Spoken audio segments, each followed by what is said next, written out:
Like, I'm going to be the adult in the situation. I'm going to ignore this like nothing fucking happened, because they just turned nothing into like something and stood up and left me in the lunchroom for no reason because I laughed at a joke. And they turned that situation and they wrote it and they egged on it and they egged on it and they did it every fucking day, and they did it for fucking about a year. Even when I wasn't in an office, even when I didn't want to be there and I made it clear and I went to fucking work for the DOT for a few months and came back, they still were fucking, even I bet you while I was at the DOT office, why would it stop? Why would it stop even though I wasn't there?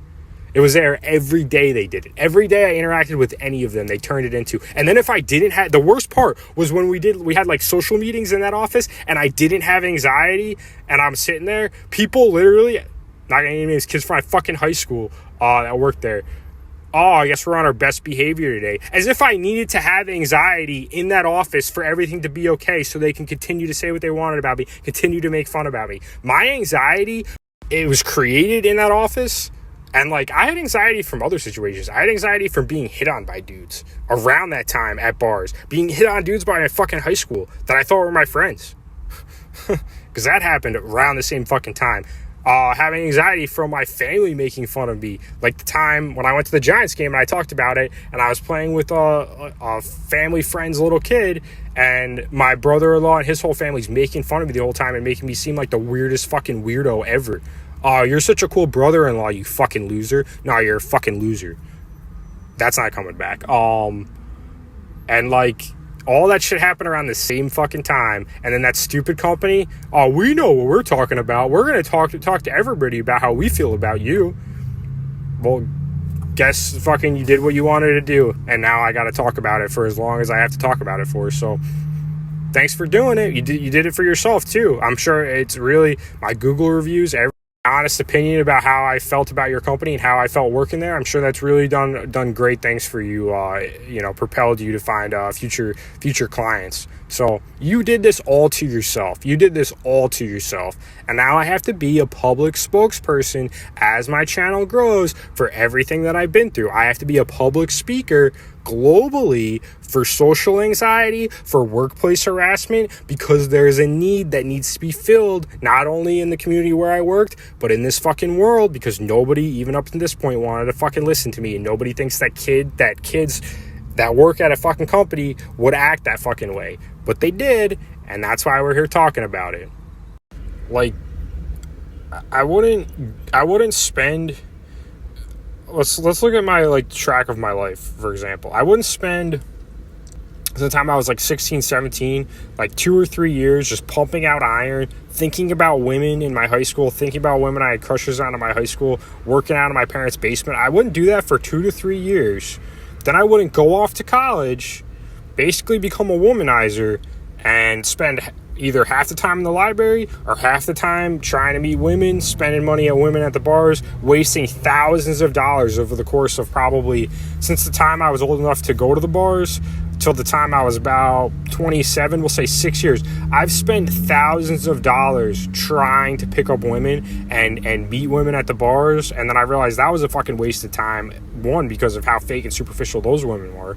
Around the time all this shit started happening, and around the time my pockets were getting fucking, pretty shit. And I was like, I can't do this forever. I can't waste time fucking spending money trying to meet women, pick up women, and this kind of lifestyle, and bring them into, like, a settle down. Like, it wasn't working. Like, trying to meet women out at a bar, and then bring them, that kind of a woman who goes out to a bar, waste money, who usually fucking mooches drinks off dudes. That's what a lot of those girls do. And then try to bring them into, like, come and meet me, come and get to know me, let's go on some dates, and fucking, maybe we can settle down. Like, going from that kind of a lifestyle, women who go out to the bars all the time, and, like, that became my lifestyle, going out to the bars all the time and drinking and trying to meet women and spending fucking thousands of dollars. You know how many fucking drinks I bought for women since the time? Yeah, I bought drinks for women because I'm not attracted to women and I'm attracted to fucking dudes. That's why I spent money on women at the bar. So, like, I don't understand, like, people's thought process, and I think people just don't want to understand PTSD. I think can't understand PTSD because they don't have it, and I think people wouldn't even be able to tolerate being in the situation I was in for so fucking long mentally, first in that job and then first in that community for another, like, I mean, there were times when I worked at the DOT and I didn't see those fucking people in that office, and I still had to see people in my fucking community, and what those people did at my job carried into my fucking community. So, it was a long fucking time, and it gave me a lingering traumatic stress disorder. That's what it gave me, a permanent stress disorder that I have to this day, and that's why I need to be a public speaker about it, because of how few people understand it, and from my experience, how few people are willing to listen to me about it, and how few people understand it. So that's why I've become a public speaker for workplace induced.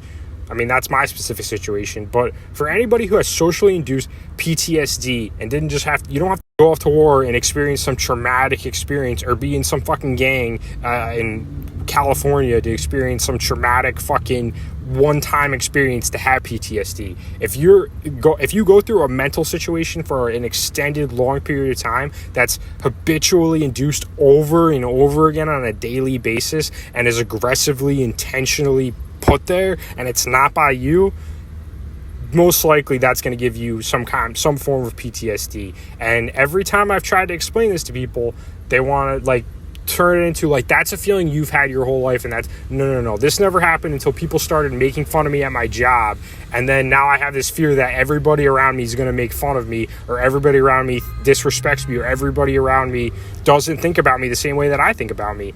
And not only that, but just not having social interactions anymore, and then trying to build your way back up to have social skills when you lost your social skills. People it's too complicated, I think, for people to understand my situation, and that's why I need to talk about it even more and break it down even more, so that way people can understand and get value out of the experiences that I've had to deal with, because people clearly do not understand how I feel or my experiences. So I need to be a public advocate for these kind of things, and that's what I'm going to be.